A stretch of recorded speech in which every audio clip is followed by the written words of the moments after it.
Bonsoir mes chers élèves. Aujourd'hui, je m'adresse aux élèves du premier bac sciences mathématiques, sciences expérimentales et sciences techniques.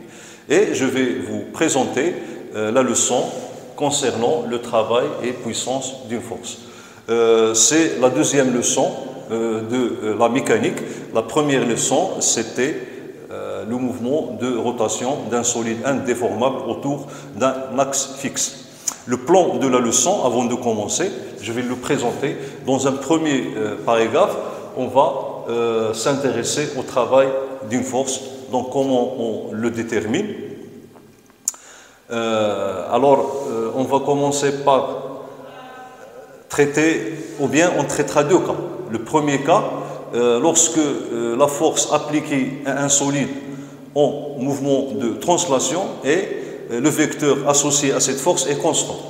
Le deuxième cas est le cas où la force exercée sur le solide en rotation et son moment par rapport à l'axe de rotation est constant.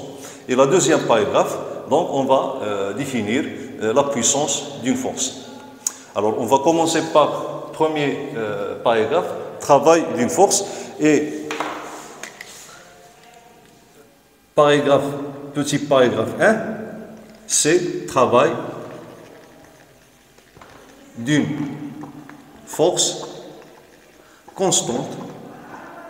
Donc constante, ça veut dire que son vecteur force égale à une constante.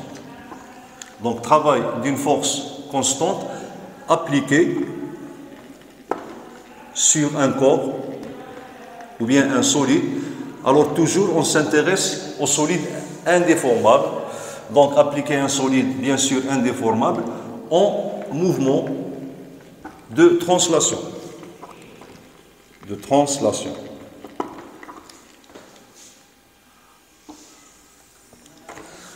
Donc le titre, on voit les termes force constante et mouvement de translation.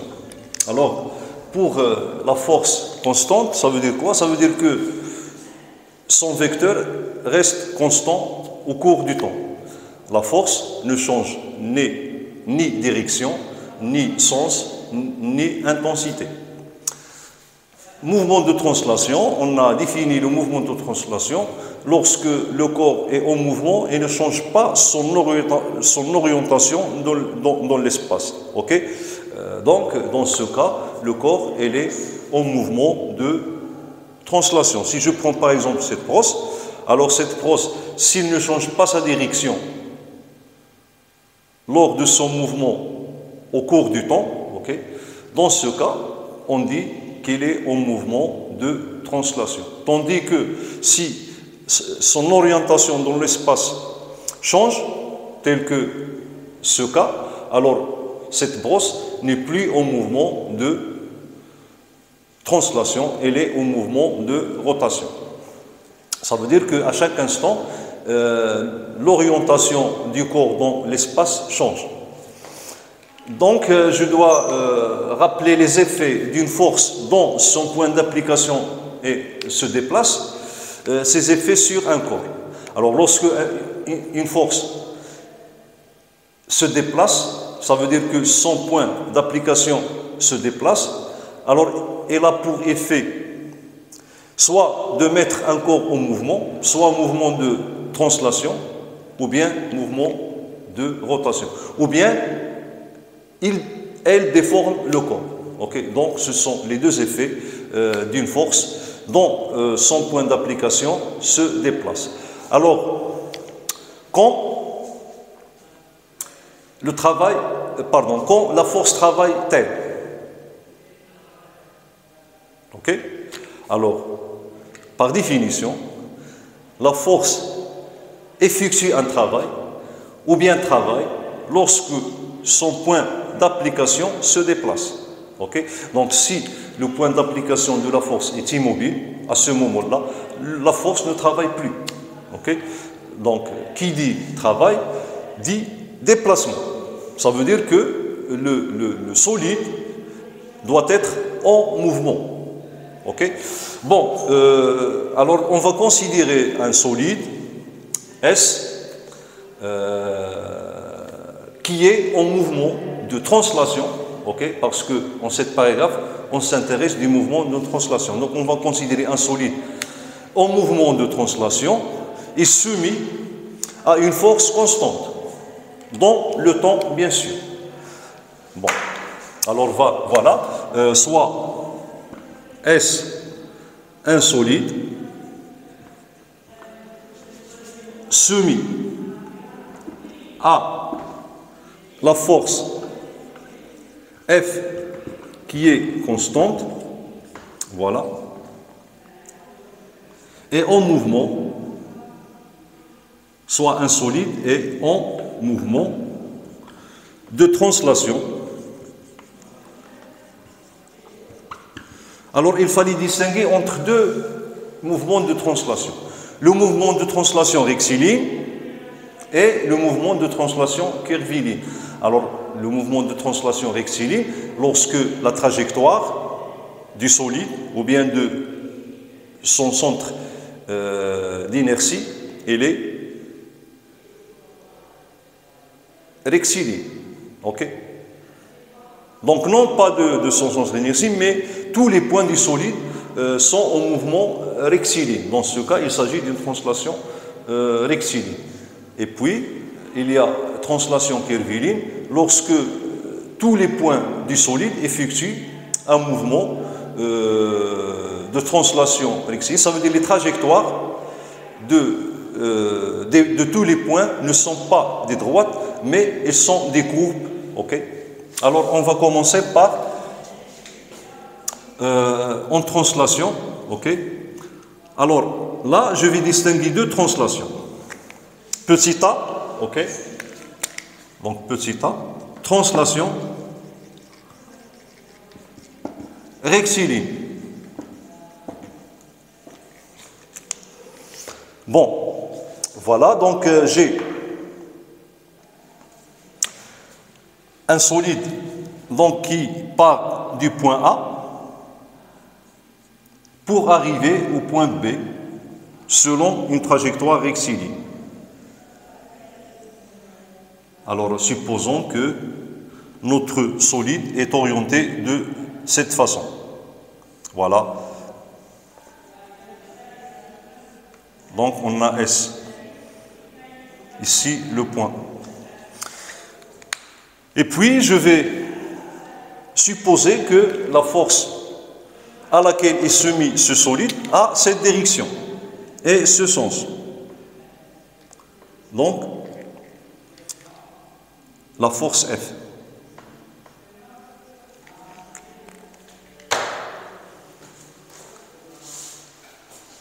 Donc là, j'ai une trajectoire rectiligne, c'est une droite, ok? Donc, on doit calculer le travail, ou bien exprimer le travail de la force lorsque le point d'application de la force F se déplace du point A vers le point B, ok? Donc, le point d'application de la force, je vais l'annoter par M. Ok? Donc, A, c'est un point de l'espace, et M, c'est un point qui appartient au solide. À t égale supposons que à l'instant initial, le point M coïncide avec le point A, et le point M est le point d'application de la force F. Alors donc, pour calculer ce travail, ou bien exprimer le travail de la force lorsque son point d'application M se déplace de A vers B, je vais faire quoi? Je vais décomposer ma trajectoire en des petits tronçons, ok, qui sont infiniment petits. Ok? Voilà, par exemple, ici j'ai A1, A2, A3, ok, ici j'ai AI, AI plus 1, ainsi de suite, ok, jusqu'à AM.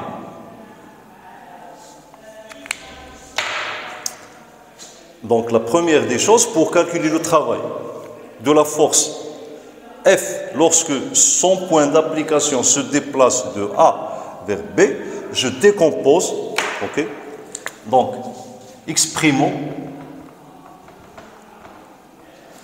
le travail.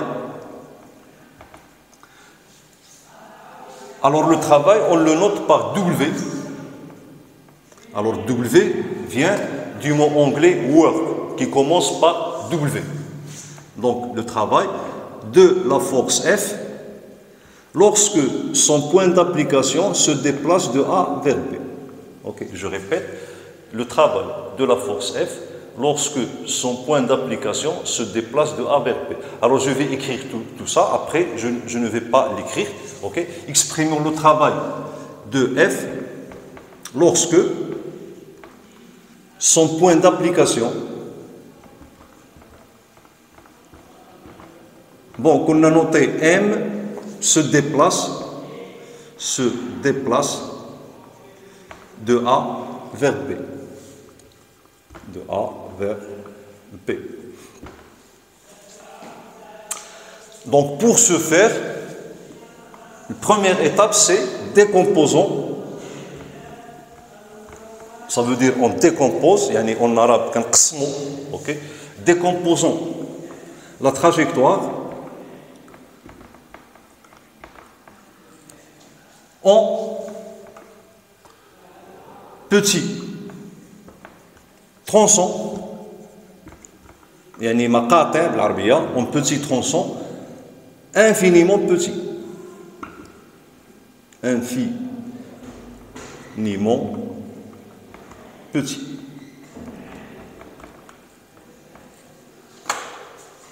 C'est la première étape. Et la deuxième étape, ce qu'on va faire, on va associer à chaque tronçon un vecteur qu'on appelle vecteur déplacement élémentaire. Ok? Voilà. Donc je vais, par exemple, ici, j'ai le vecteur élémentaire A1, ok. Ici, donc A1, A2, le vecteur élémentaire A2, A3, ok, voilà, A2, A3, jusqu'à ici, on a le vecteur élémentaire AI plus 1, jusqu'à le dernier tronçon auquel on associe le vecteur A, donc n-1 à n. Okay? Ce sont des vecteurs élémentaires, déplacement, okay, qui ont la nature de la longueur. Ça veut dire leur module est une longueur qu'on exprime en mètres. Alors donc, décomposons les trajectoires en petits tronçons infiniment petits. À chaque tronçon, bien sûr de la trajectoire, on associe un vecteur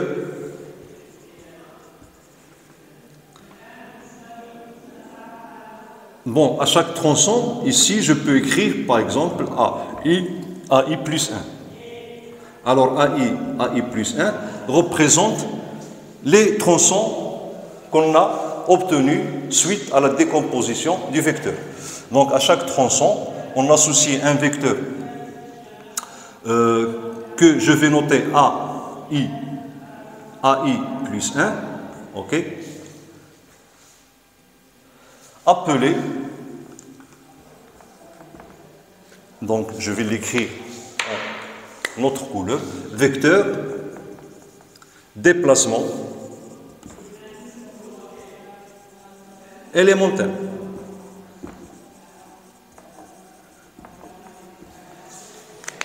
Alors moi, je vais vous montrer toutes les étapes qu'on fait pour calculer le travail, et ces étapes, on va les appliquer par la suite. Bon, la troisième étape est de calculer le travail élémentaire. Ça veut dire quoi, le travail élémentaire? C'est le travail effectué par la force lorsque son point d'application se déplace sur chaque tronçon. Alors, ce travail-là est appelé travail élémentaire. L'arabia, shughl juz'i. Ok? Alors, exprimons le travail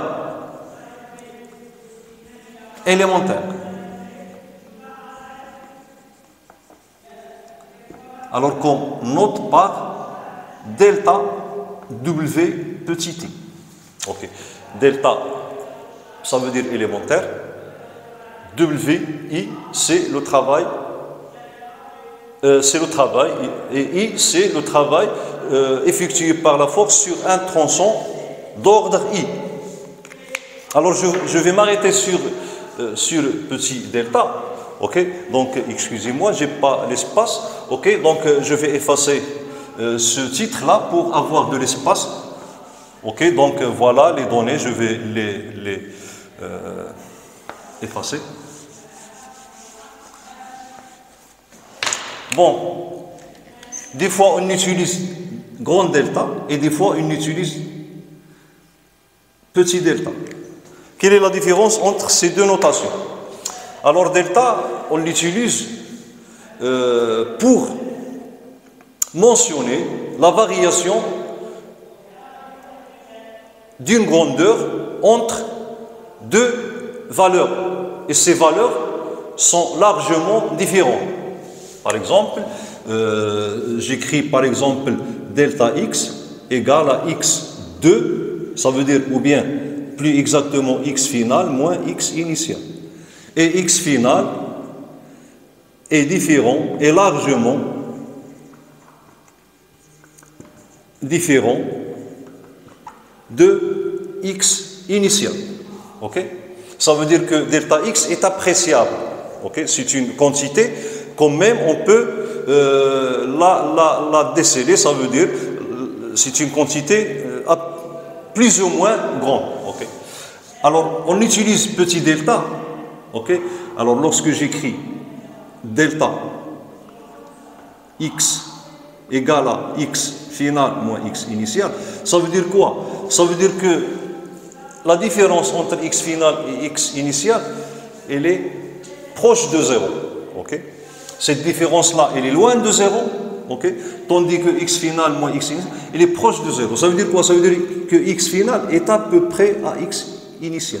Ou bien x final est supérieur ou égal, ça veut dire sensiblement supérieur. يعني زايد على xi غير بواحد شوية كما كنقولوا بالدارجة à xi. OK?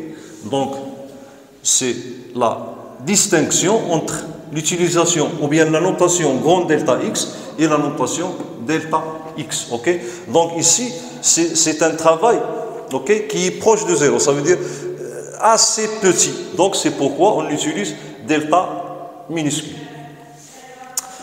Alors par définition, okay, c'est la définition générale du travail. Okay.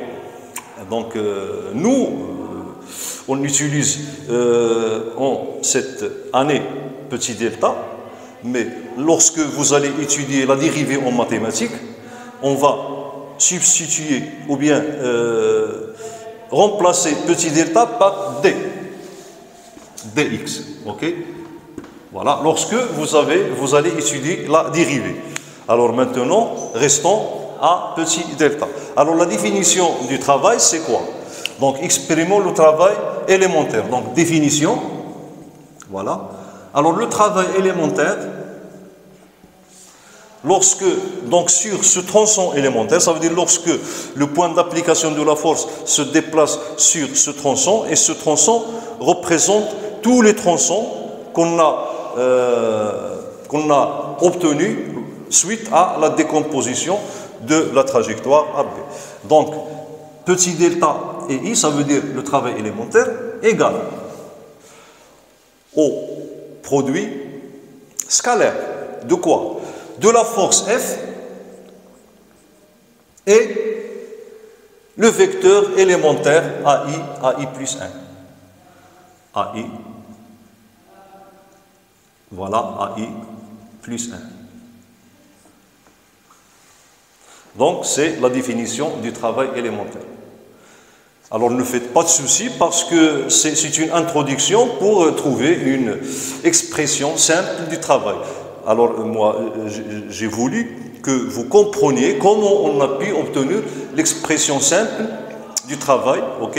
Et ce sont les étapes qu'on effectue pour obtenir l'expression finale du travail.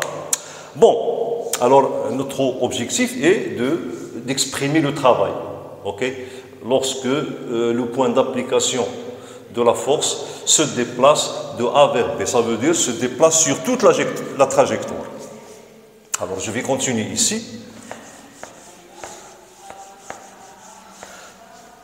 Alors ici, première étape, deuxième étape, troisième, quatrième étape et l'étape finale. Ok. Le travail, soi-disant total, ok, le travail total de F, que j'ai noté par travail W de A vers B de F. Alors, je rappelle que cette expression, ou bien cette notation, se lit ainsi. Le travail de la force F, lorsque le point d'application de la force F se déplace de A vers B. Ok. Donc, le travail total de F est quoi? C'est tout simplement la sommation des travaux élémentaires. Ça veut dire que le travail qui effectue la force lorsque son point d'application se déplace de A vers B égale à le travail sur le tronçon A à 1 plus A2 à 3, ainsi de suite, jusqu'à AN-1 à N. Ça veut dire que travail de F égale à le travail élémentaire, ok, delta 1 plus le travail élémentaire 2 plus le travail élémentaire I plus le travail élémentaire N. Voilà, ok. Ça veut dire c'est la sommation des travaux élémentaires lorsque I varie de 1 jusqu'à N. N est le nombre de tronçons. Bon. Alors, on va développer pour obtenir l'expression simple qu'on va utiliser du travail. OK? Donc, je vais exprimer chaque travail élémentaire par son expression. Donc, delta de F, OK, ici de A vers B, même chose A vers B, égale à F fois le produit scalaire. Alors, après, je vais donner l'exemple de calcul de ce produit scalaire. Donc, F fois A à 1, ok, plus F fois produit scalaire AI plus 1, plus jusqu'à travail, pardon, plus F produit scalaire de quoi? De AI, pardon, AN moins 1 AN. Et voilà. Alors là, on va nous servir de quoi? Du fait que F est un vecteur constant. Donc, qu'est-ce qu'on va faire? Tout simplement, on va factoriser par le vecteur F. Donc, égal à F, facteur de A à 1 plus AN moins 1 à 1. Et là, on va appliquer quoi? On va appliquer la relation de Charles. Ok? La relation de Charles. Donc, je rappelle cette relation qu'on a déjà, je pense, étudiée, soit en grandeur algébrique ou bien en vecteur. C'est la même chose. Par exemple, j'ai le vecteur AB, le vecteur BC, le vecteur CD, ok? Le vecteur, par exemple, DE. Alors, qu'est-ce qu'il nous dit, Charles? Que le vecteur AB plus le vecteur ABC plus le vecteur CD plus le vecteur DE, je pense que vous avez deviné le résultat, égale à, tout simplement égal au vecteur AE, égal à AE. C'est la relation de Charles. On va appliquer cette relation ici, et qu'est-ce qu'on va trouver? Donc, sachant que AN n'est autre que B. AN, c'est le point B. Ok? Alors ici, je peux écrire B. Ok? Même chose, ici, je peux écrire B.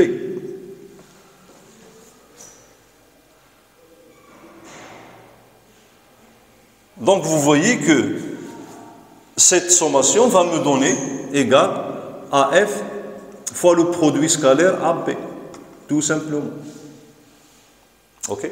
Donc, le travail d'une force constante lorsque son point d'application se déplace de A vers B dépend uniquement de la position initiale du point d'application et la position finale du point d'application.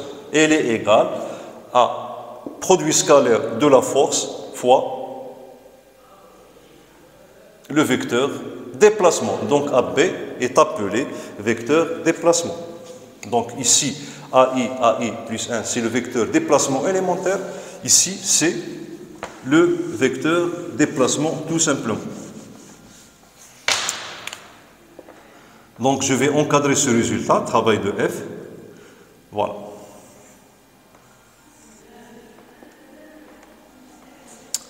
Bon, AB, vecteur déplacement, qui a la nature d'un vecteur longueur. Ok, ça veut dire son module est exprimé en mètres. L'unité du travail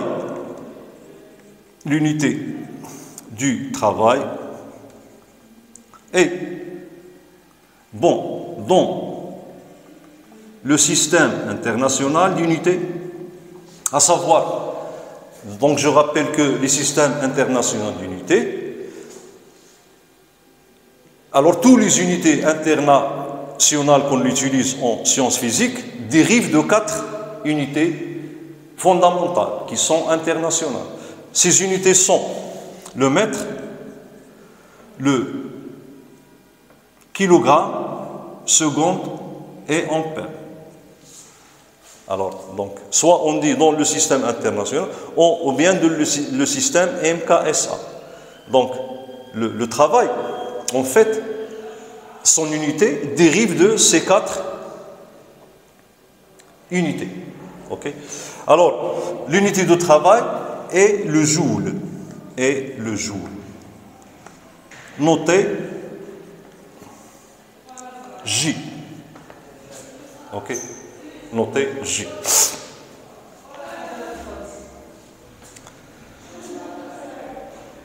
Alors, qu'est-ce que ça veut dire un joule? Un joule. Et le travail effectué par la force ou bien une force d'intensité 1 newton lorsque son point d'application se déplace sur une trajectoire rectiligne de 1 mètre. Donc c'est ça le joule. Ça veut dire un joule, c'est, si ici on voit que l'unité joule, ok, et un joule n'est autre que 1 newton mètre.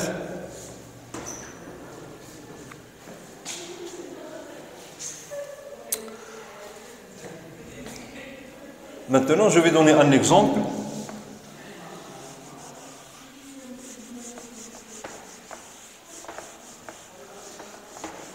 de calcul de ce produit scalaire. Donc, application.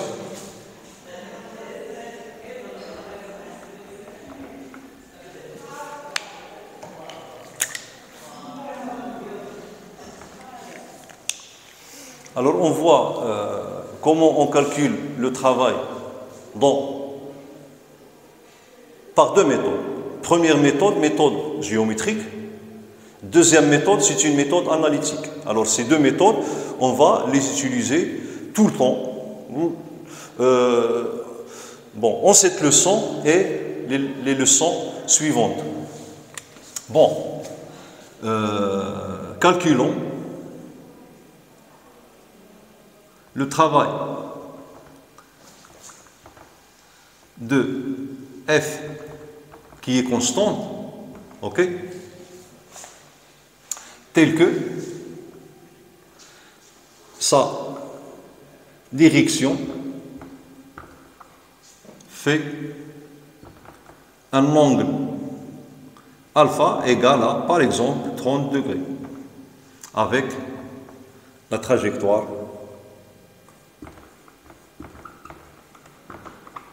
rectiligne AB, tel que AB, par exemple, égale à, prenons par exemple, je ne sais pas moi, 6 mètres, ok.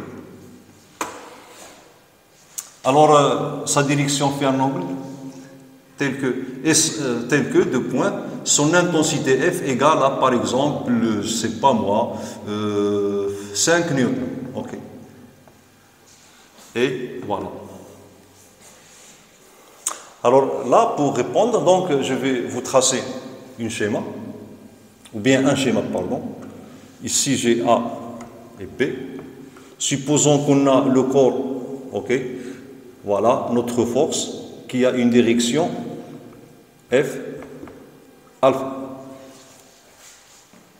Alors, pour calculer ce travail dans le cadre de ces données, ça veut dire l'angle alpha, la direction de la force avec la direction de la trajectoire, on utilise méthode géométrique. Okay. Donc méthode géométrique. Donc on part, donc pas la peine de passer par la décomposition de la trajectoire, ok. Alors chaque fois que vous aurez la force constante, trajectoire rectiligne, on utilise directement cette relation ou bien cette expression sans la démontrer. Sauf que parfois, pour les sciences mathématiques, le prof veut tester les connaissances des élèves sciences mathématiques et pourra les dire, montrer cette expression. Donc, ils doivent passer par la décomposition de la trajectoire. Mais pour les autres élèves, donc, toujours, on utilise cette relation directement dans les conditions où F égale à constante et la trajectoire est rectiligne. Bon, la méthode géométrique, donc je pars de l'expression du travail. Alors, travail de la force F égale. Donc, de A vers B, toujours, je mentionne ici A vers B, ça veut dire le travail de la force F lorsque son point d'application se déplace de A vers B égale au produit scalaire de la force F et le vecteur déplacement AB. Ok. Bon,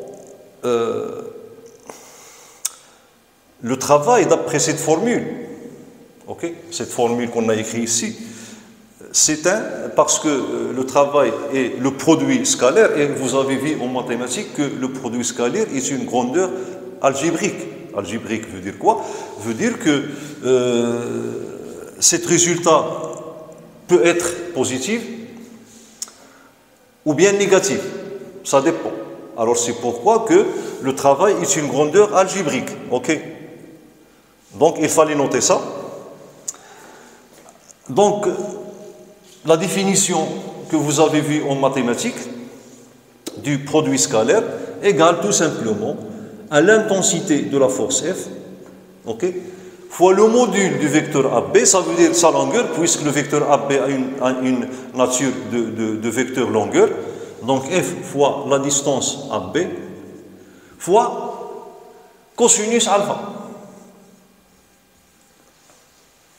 Ok, donc voilà la méthode géométrique. J'applique directement cette formule. Ok, donc produit scalaire F fois AB. Si je connais l'angle que fait la direction de la force avec la trajectoire. Donc j'utilise la méthode géométrique. Et puis je fais une application numérique tout simplement. Okay. Alors F, c'est travail de F, donc de A vers B. Et F, on a pris 5 newtons, okay, fois AB, c'est 6 mètres. Okay. Alors toujours, je dois prendre les unités internationales. S'il me donne par exemple ici une unité qui n'est pas le mètre, je dois convertir cette unité en mètres, okay, pour trouver le joule. Alors 5 fois 6 fois cosinus 30. Ok, cosinus 30. Alors, je ne connais pas exactement la valeur de cosinus 30. Alors vous pouvez prendre vos calculatrices et calculer cette valeur, ok, 5 fois 6 fois cosinus 30, et le résultat sera en joule, donc égal joule. Voilà. Bon, la deuxième, voilà la deuxième application est la méthode analytique. Alors la méthode analytique se base sur le choix d'un repère et l'utilisation de coordonnées. Ok, donc je vais ici vous donner l'application.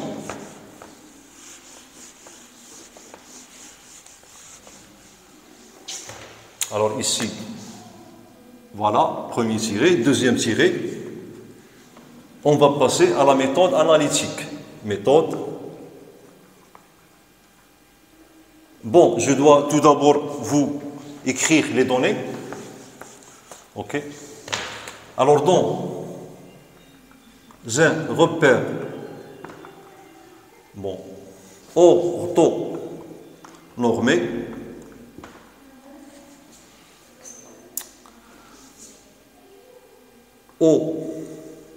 OIJ,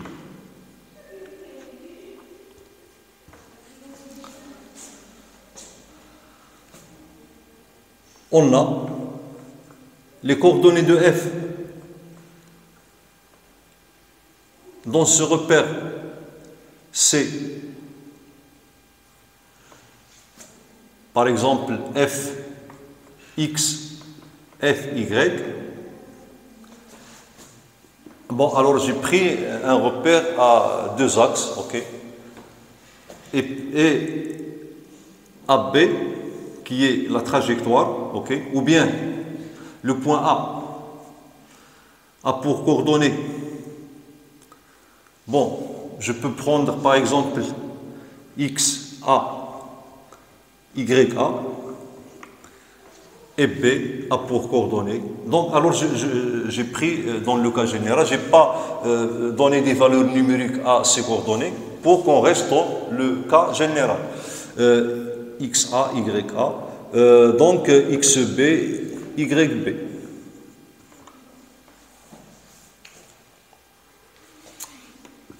Donc, calculons le travail de la force F quand son point d'application se déplace du point A vers le point B, sachant que Fx égale à constante, Fy égale à constante. Voilà. Donc Fx et Fy sont les coordonnées de la force F. Bon, si j'ai les valeurs numériques, je peux représenter la force et représenter les points AB. Alors moi, je vais prendre cette représentation qualitative. Alors ici, j'ai X, Y, l'origine de repère c'est O, le vecteur unitaire I et le vecteur unitaire J. Ok. Bon, supposons que c'est pas moi, la force F, donc Fx se trouve quelque part ici, par exemple, et Fy se trouve quelque part là. Ok. Donc ici, on a Fx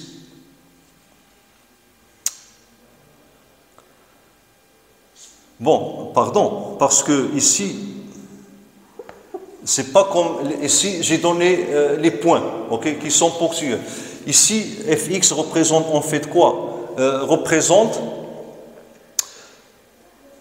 la mesure algébrique de la force F, okay, sur l'axe des x. Okay. Supposons qu'on a la force F comme ça. Okay. Voilà. F. Alors, quand on part fx, fx c'est cette mesure algébrique. Voilà. Il peut être positif ou bien négatif, on s'en fout. Voilà. Alors là, il est négatif parce qu'on commence par ce point là. Alors c'est fx. Okay. C'est une valeur algébrique. Bon, pardon, il est positif parce que voilà le point de départ, le point d'arrivée.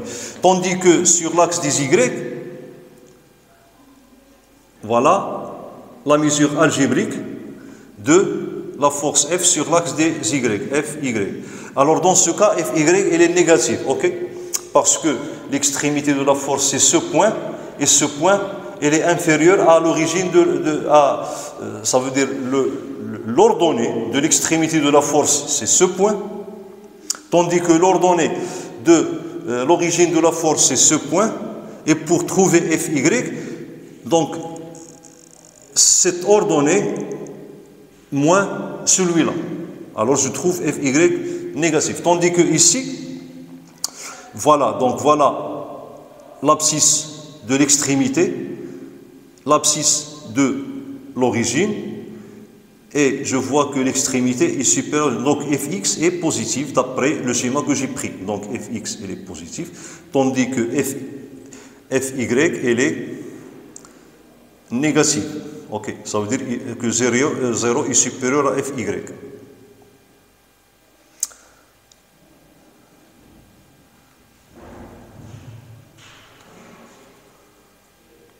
Bon, les points AB, donc prenons, bon, je vais prendre une autre couleur.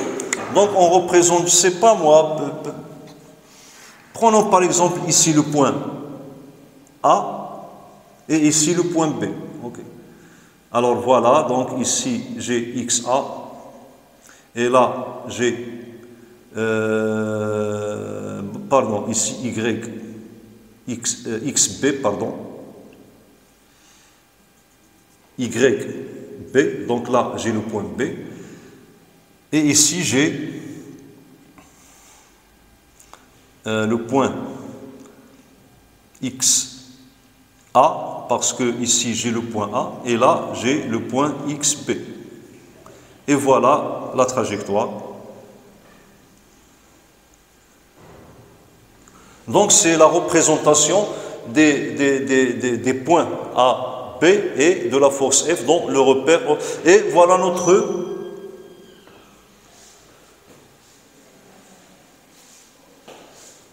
vecteur déplacement.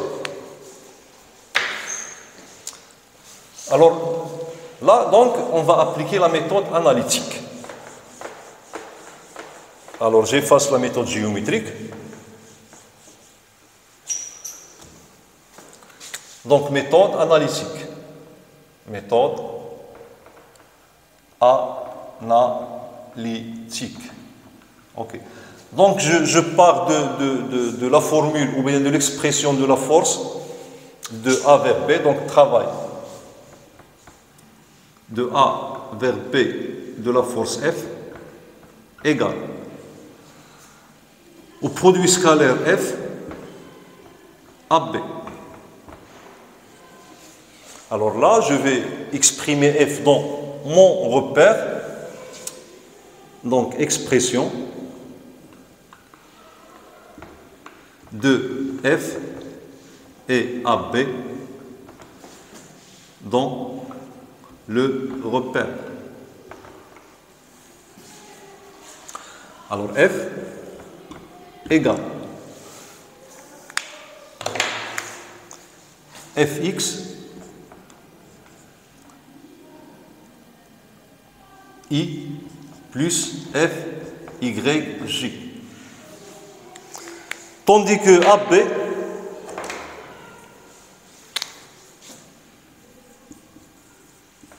AB égale. Donc vous savez que pour exprimer le vecteur AB, donc l'origine de ce vecteur c'est A, donc, et l'extrémité de ce vecteur c'est B. Donc égal à l'abscisse du point B, xB, moins l'abscisse du point A, xa, fois le vecteur I, plus l'ordonnée du point Y, YB, moins YA, fois le vecteur J.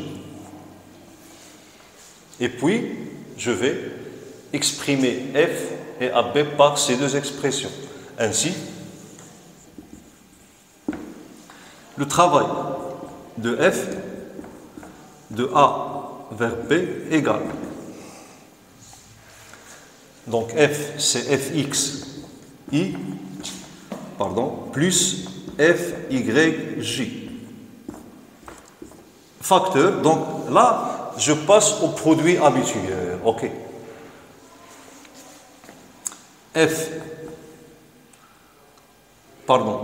X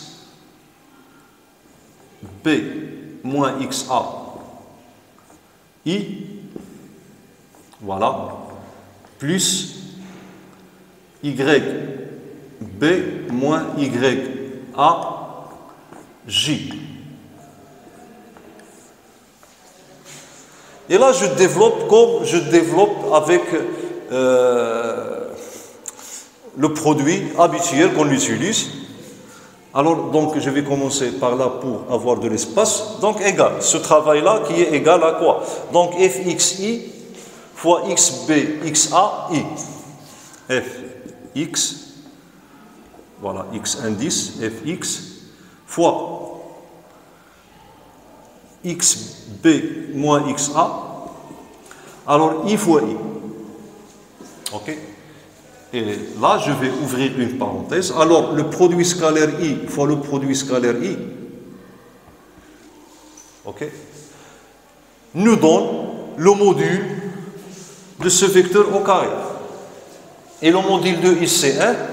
Le module de I, c'est 1, donc c'est 1 au carré, égal à 1. Donc, lorsque je réalise le produit scalaire d'un vecteur avec lui-même, c'est une méthode de calculer son module au carré. Ça veut dire que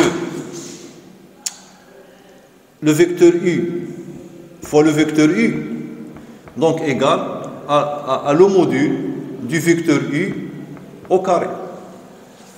Alors ça veut dire que I fois I égale à 1. Donc je ne vais pas écrire 1 parce que 1 est neutre pour la multiplication. Plus. OK. Alors Fxi fois YB moins YA fois J. OK. Alors là, les propriétés du produit scalaire que vous avez vu ou bien que vous allez voir plus tard en mathématiques est que le produit de deux vecteurs perpendiculaires est nul. OK? Donc c'est une propriété de produit scalaire. OK. Ça veut dire que I, produit scalaire J, égale à 0. Ou bien pourquoi? Parce que le vecteur I est perpendiculaire au vecteur J et c'est l'une des propriétés du produit scalaire. OK? Alors vous voyez ici qu'on a le vecteur I et le vecteur J sont orthogonaux. Pourquoi? Parce que le repère est orthonormé. Ortho, ça veut dire que le vecteur I et le vecteur J sont perpendiculaires. Yani muta'amil بالعربية. Normé veut dire quoi? Normé veut dire que le module du vecteur I égale au module du vecteur J égale à 1. Donc normé veut dire que I en module égale à J en module égale à 1. Fois l'unité, soit mètre ou bien newton, ça dépend de vecteur auquel on associe I. Donc, ce deuxième terme va être nul. Fxi fois YB moins YA fois J, I fois J égale à 0, donc ce terme sera nul. Plus Fyg fois XB moins XAI. Alors J, produit scalaire I égale à 0, puisque J et I sont perpendiculaires. Donc il me reste quoi? Fyj fois YB moins YA, J. J fois J égale à 1. Donc, j'obtiens finalement FY fois YB moins YA. Et ainsi, on obtient l'expression analytique du travail de la force lorsque son point se déplace de A vers B. Voilà l'expression finale. Alors vous voyez que ici, c'est la multiplication de l'abscisse, ok, bon, soi-disant de l'abscisse du vecteur déplacement. Ici, c'est l'abscisse du vecteur force, plus l'ordonnée du vecteur force fois l'ordonnée du vecteur déplacement. Donc, avec ces deux applications, donc je vais maintenant continuer et traiter le cas où la trajectoire est curviligne. D'accord?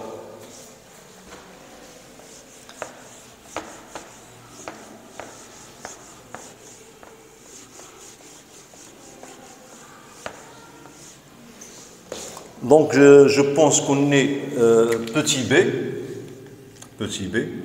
trajectoire curviligne.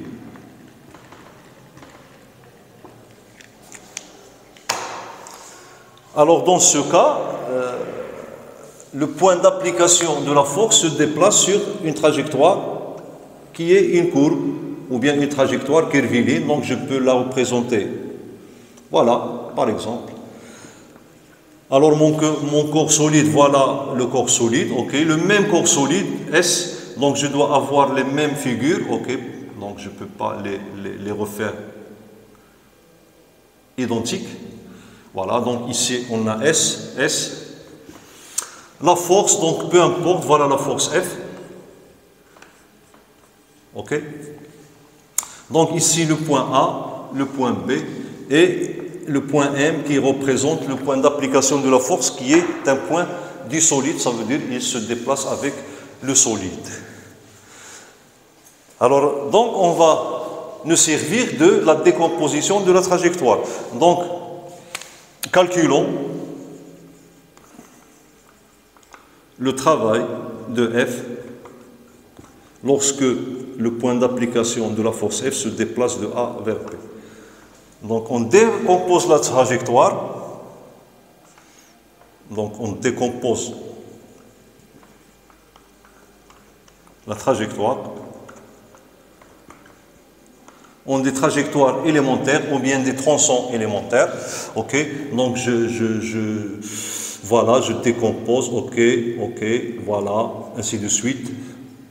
Et ici, j'ai, par exemple, AI plus 1. Donc, on décompose la trajectoire à des tronçons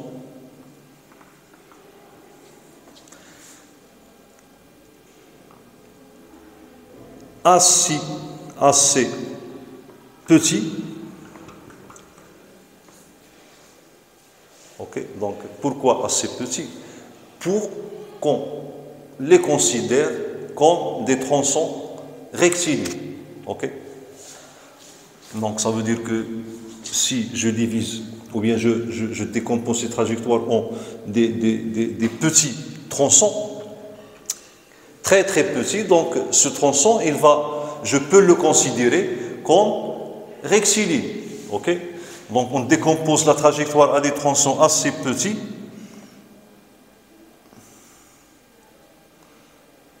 Assez petits qu'on peut les considérer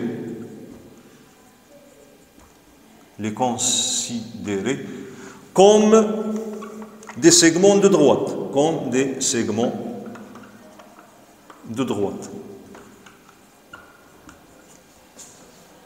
Ok, donc voilà. يعني بالدارجة غادي نصغروا يعني نقسموا هذه التراجيكتوار الأجزاء جد صغيرة بحيث أن كل جزء يمكننا نعتبروه مستقيم. Ok?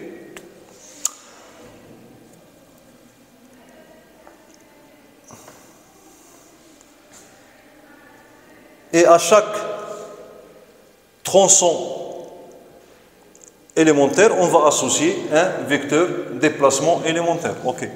Donc on associe à chaque tronçon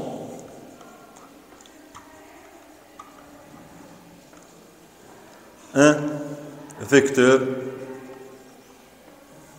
AI plus 1, un vecteur déplacement élémentaire. Déplacement élémentaire. Voilà. Donc ici, on décompose à des tronçons assez petits. Alors ces tronçons, je vais les noter par AI plus 1. Okay. Et à chaque tronçon, on associe un vecteur élémentaire qu'on appelle vecteur déplacement élémentaire. Donc AI plus 1. Okay. Donc j'ai le premier vecteur, deuxième, troisième, ainsi de suite, jusqu'à arriver au énième vecteur. Okay. Donc ici c'est A n-1 B. Voilà. Et comme on a fait, troisième étape, on va exprimer le travail élémentaire.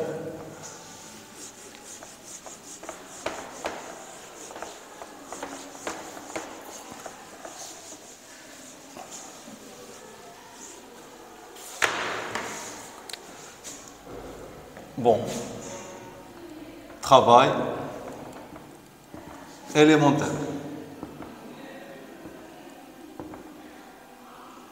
W, ou bien, pardon, delta WI. Donc, delta WI, par définition, c'est le produit scalaire de la force F fois le vecteur déplacement élémentaire delta LI. Ok? Alors, delta LI égale à AI plus 1. Ok, on peut noter ce vecteur élémentaire par delta LI. Et puis donc le travail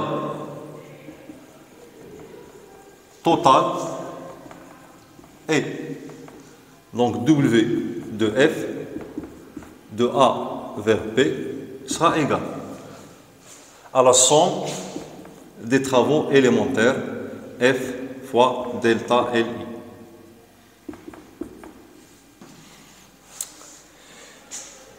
Et on a la force qui est constante. Donc je peux la faire sortir de la sommation. Donc égale à F fois sigma delta LI. Et en appliquant Charles, donc ce vecteur plus celui-là, plus celui-là, plus jusqu'à ici, on va avoir le vecteur AB. Voilà, le vecteur AB.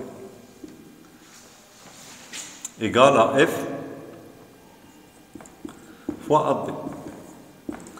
Donc travail de F de A vers B. Alors voilà l'expression finale du travail.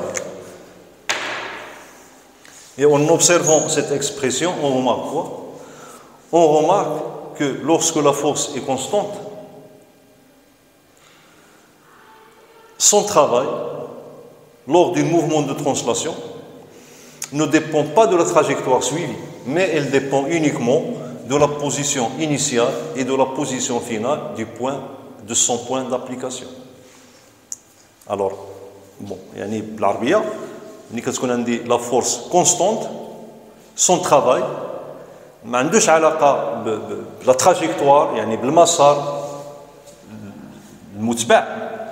اوكي دونك هذا الشغل عنده علاقة فقط أو كيرتبط فقط بالموضع البدئي, ça veut dire la position initiale du point d'application et la position finale du point d'application. Sur la figure, alors supposons que cette force, F, son point d'application a suivi cette trajectoire en partant de A vers B. Si celle suit une autre trajectoire, يعني إلا خدات واحد المسار آخر بحال هذا اللي غادي نرسمو لكم مثلا.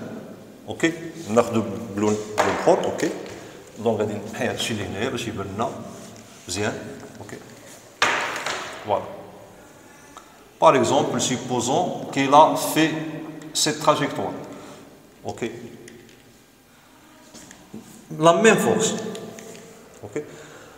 Alors le travail sur cette trajectoire, c'est le même que sur cette trajectoire. Pourquoi? Parce que les deux trajectoires qui ont la même position A ou qui ont la même position B. Ok. Donc le travail, ici supposons qu'on a le travail de F de A vers B. Ok. On va le nommer F'. Et là, on a le travail F. Donc, on aura travail de F' de A vers B égale à travail de F de A vers B. Okay. Ça veut dire que le travail de la force constante est indépendant du chemin suivi. Il dépend uniquement de la position de départ de son point d'application et la position d'arrivée de son point d'application. Alors, c'est une propriété de ce travail-là lorsque la force est constante. Ok, donc on pourra écrire, donc conclusion. Donc, le travail de cette force nous paraît comme si le point d'application a suivi la trajectoire rectiligne.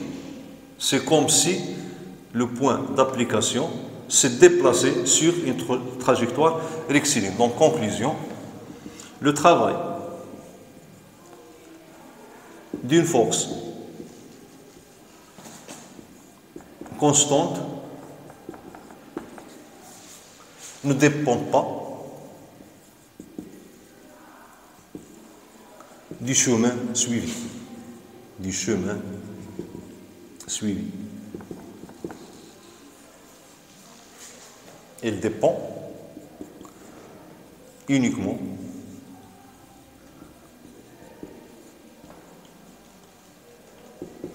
de la position de départ de quoi? De son point d'application et de la position d'arrivée. Ou bien, il dépend de la position initiale et la position finale. Ok. Alors voilà, donc le dernier résultat. Donc, on va appliquer ce qu'on a vu sur le travail du poids. Okay. Le poids, donc je rappelle que le poids c'est quoi? C'est la force exercée par la Terre sur un solide S. Mais avant de parler du poids, bon, je vais maintenant voir, parce qu'on a dit que le travail est une grandeur algébrique, alors on va définir le travail selon ses valeurs.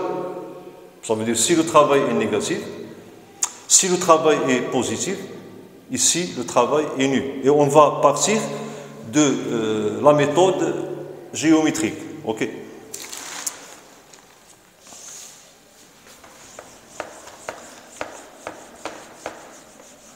C'est le sujet de petit c.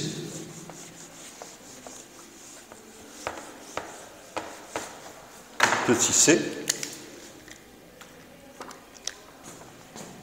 Bon, alors on va voir ce qu'on va écrire comme titre. Okay. Bon, alors C1.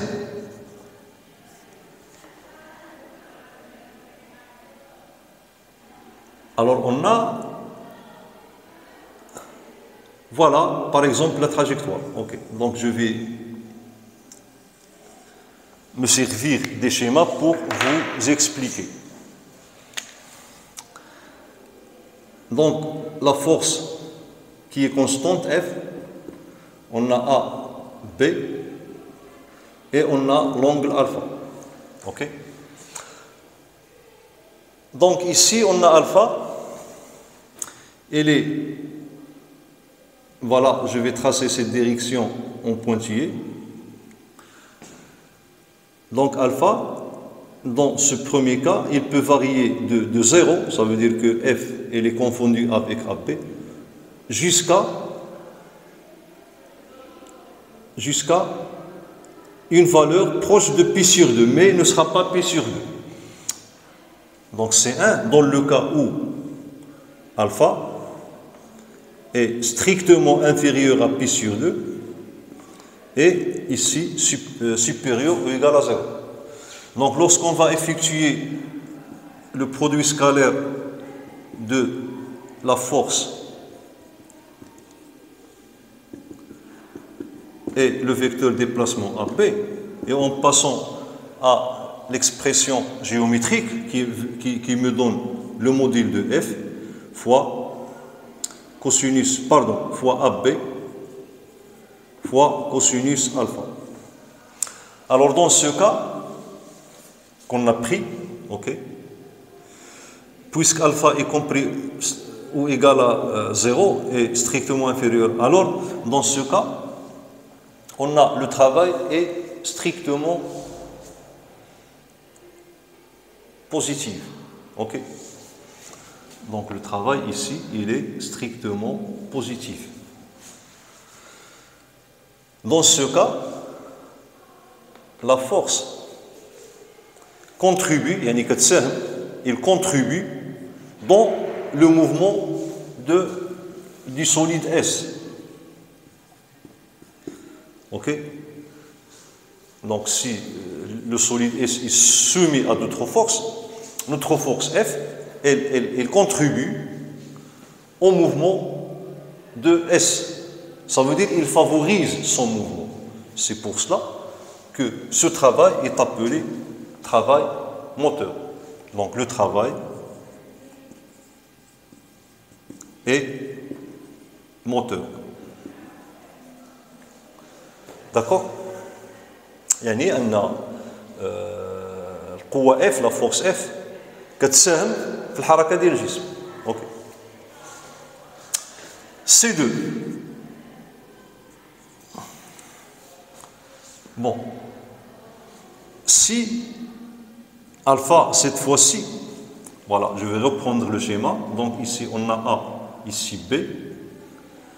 Et je vais reprendre cette direction qui est perpendiculaire à la trajectoire. Et notre vecteur force se trouve ici, F. Et voilà l'angle alpha. Alors, donc alpha,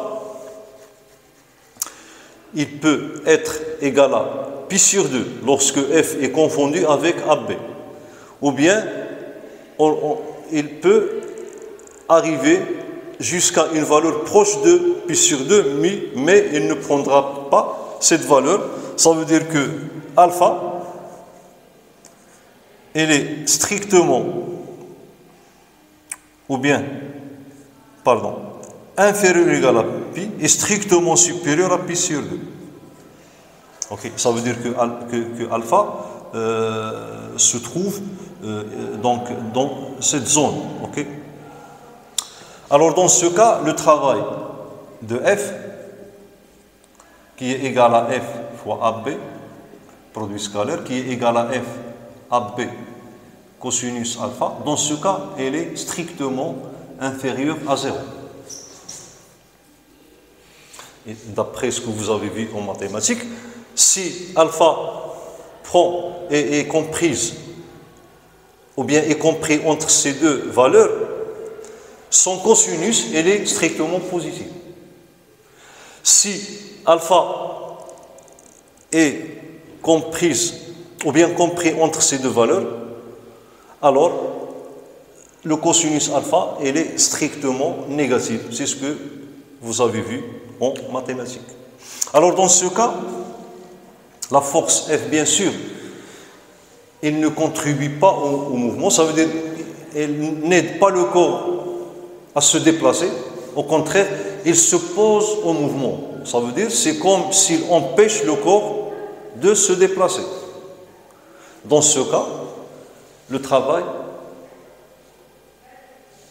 bon, c'est un travail, en arabe on dit شغل مقاوم, ok, يعني كيقاوم, ça veut dire la force كتقاوم الحركة, et en français c'est un travail résistif, c'est pas moteur, ok. Donc le travail est pardon, la force est résistive, mais le travail est résistant. Résistant. Le travail est résistant. Ça veut dire la force gêne ou bien freine le mouvement du solide. Et le dernier cas,